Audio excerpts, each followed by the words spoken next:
So today we are going to be focusing on scoliosis and how to work around certain movements in order to prevent further injury and discomfort. Scoliosis can affect everyone in a different manner. The curvature of somebody's spine is going to be different than somebody else's, and the severity of the scoliosis can also vary as well. So I decided to pick two different exercises to focus on today. We're going to be doing a deadlift as well as a back extension, or alternatives to those two exercises. So for a basic deadlift, we usually use a barbell for those, and we have it set up. Form is very important in deadlifts, but for a regular one, we have our legs about shoulder width apart, our hands right on the bar, outside of our shoulders, and we just come straight up as so, and back down. However, for somebody with scoliosis, holding a bar at that angle could actually be detrimental to their scoliosis or further damaging. Scoliosis may impact their shoulders to be at a different angle. So if they are coming up and holding the bar as so with their arms at a different angle, it's not only going to work one side, but it's also going to increase the risk of damaging or further injuring your back. So one alternative for a deadlift is a sumo deadlift. This is going to take the pressure off the lower back and move it more towards the glutes and the quads. So for this one, you want to take your legs and spread them more than shoulder width apart by a good amount. Your toes faced out, and your hands are going to be inside your legs at this time. And you're just going to come straight back up into a deadlift. This would be beneficial for somebody whose scoliosis doesn't impact their shoulders as much or isn't as severe, where it's going to be putting your body at a different angle. It's just going to take the pressure off and move it into your glutes. However, if somebody's scoliosis does really impact their angle that they keep their shoulders at, we still want them to be able to do deadlift because it does help to strengthen that back.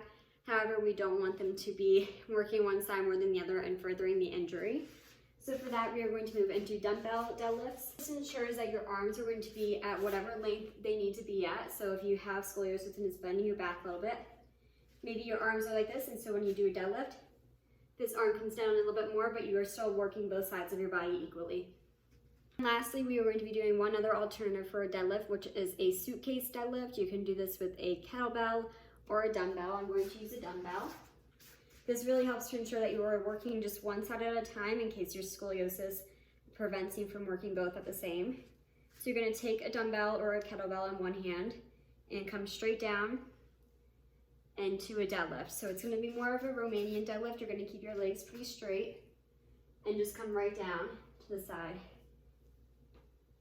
You're keeping it kind of on the side or the outer side of your leg.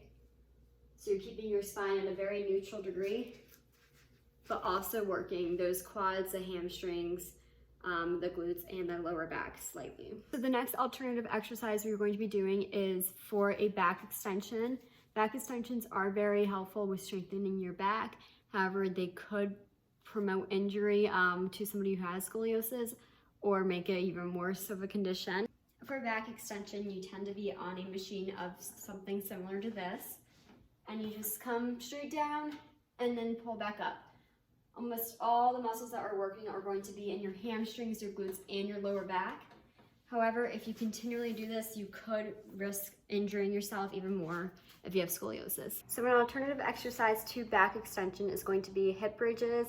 These still are going against gravity, so it is putting some strain on your hamstrings, your glutes, and your lower back. However, not nearly to the extent that back extensions do. For a hip bridge, you want to have your back on the ground with your heels kind of more at an angle than they normally would be if you were just laying like this for you. And then you just want to come up, squeeze your glutes, and kind of have a straight line between your core and your quads, and then come back down.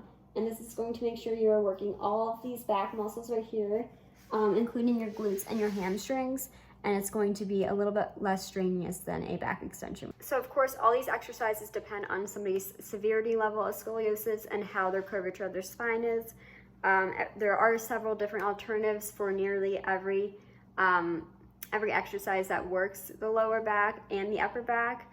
So it's just a matter of finding what works for you and what won't impact your scoliosis in a negative way. Thank you.